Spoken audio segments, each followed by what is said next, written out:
We don't hate you. We don't care enough about you to hate you. We just see that you're a fool. You make a fool out of yourself virtually every day. That's why we talk about you. We're laughing at you.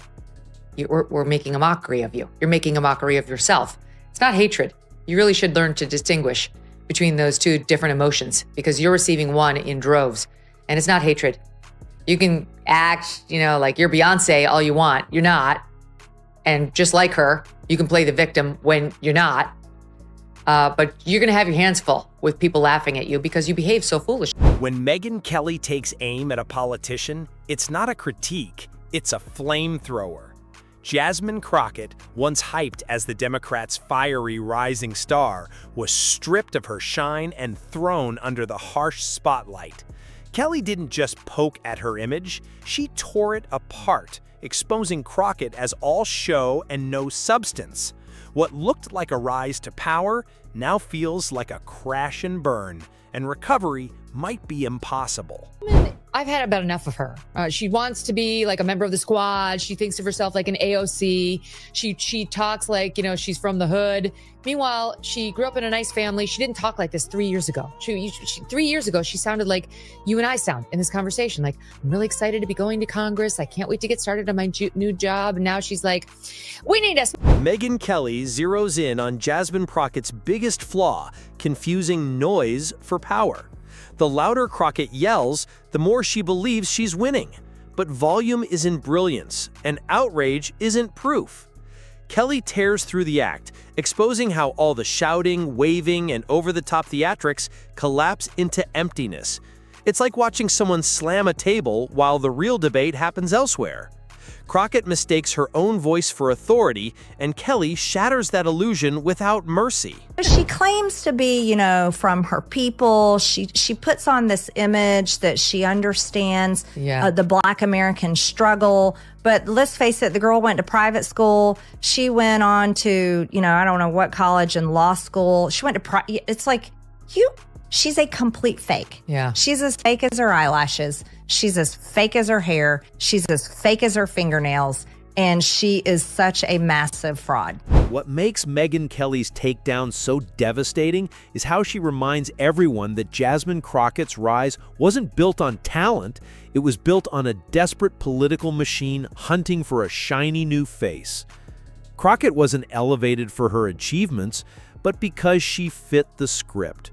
She became the party's loud defender, their attack dog on command.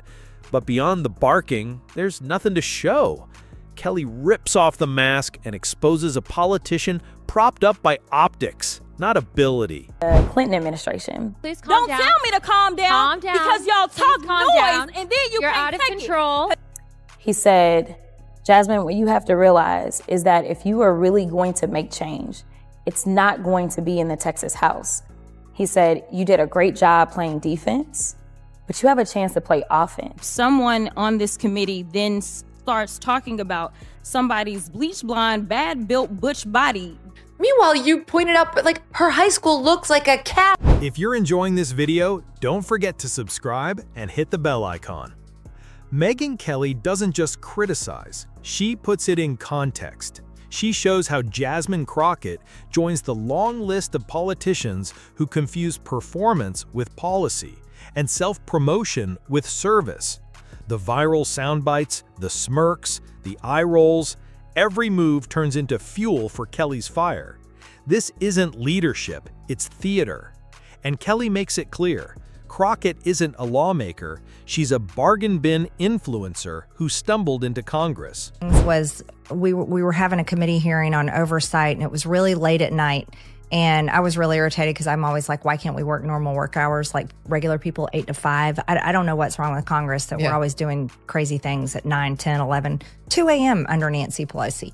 So we're on the oversight committee, and she is running off her mouth, and I shot at her about her massively huge fake eyelashes. Yeah, this made news. Yeah, and I was like, well, I said something along the lines of like, well, you can't read it because of your fake eye. The real sting comes when Megyn Kelly breaks down Crockett's so-called accomplishments. Her record? Paper thin. She's great at jumping into controversies, but when it comes to passing real legislation or delivering results, there's nothing there. Kelly drives the point home Crockett is all self-promotion, with little to show for her constituents. Her true talent isn't leadership, it's self-preservation. But you're going to have your hands full with people laughing at you because you behave so foolishly. And the fact that you're a diva bitch behind the scenes, so much worse. You're not even beloved by your staff. Like, you alienate everyone. The people who know you best don't like you. The people who are just glancing at what you're putting out there publicly don't like you. So who likes you? Megyn Kelly zeroes in on Jasmine Crockett's crutch identity politics. Crockett treats every critique as an attack on her race or gender, but Kelly slices through that shield with ease. The truth? Crockett's arguments are shallow, her priorities misplaced, her strategies weak. Instead of a bold leader, the audience sees a politician exploiting grievance for gain. Kelly also calls out her lack of discipline, turning every debate into a personal brawl, chasing viral clips instead of real results. That impulse might trend online, but in Washington, it destroys credibility. A real player knows when to fight and when to hold back. Crockett doesn't, and Kelly makes sure no one misses it. Perfect. The Human Rights Campaign. These are the people who run around harassing every business to make sure that they're being pro-LGBTQ and pro-DEI and not doing anything that a Human Rights Campaign finds offensive in any way, shape, or form, unless if you are in a wheelchair and are the governor of Texas, in which case it is fine for Jasmine Crockett to do this to you. Watch. Because we in these hot-ass Texas streets, honey. Y'all know we got Governor Hot Wheels down there. Come on now.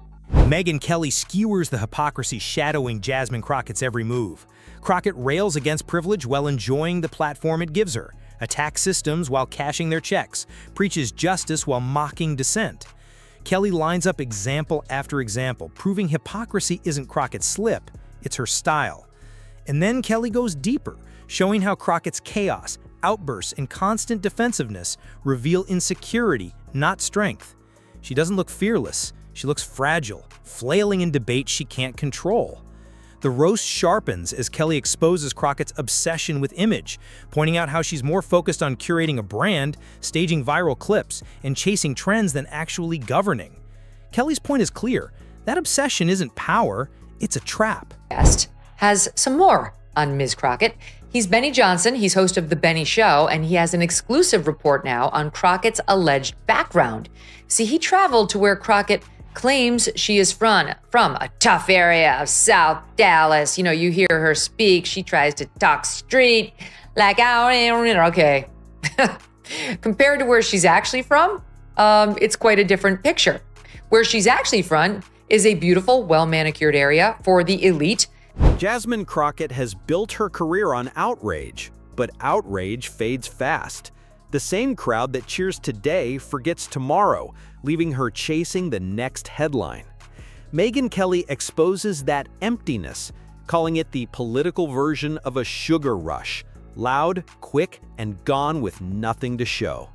Instead of debating critics, Crockett smears them, a lazy tactic that kills credibility and burns bridges.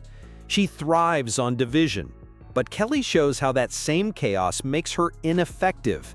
No one takes a wrecking ball seriously if all it does is smash everything. The cruelest twist? Kelly flips Crockett's strengths into flaws. Her temper becomes immaturity, her boldness recklessness, her defiance insecurity.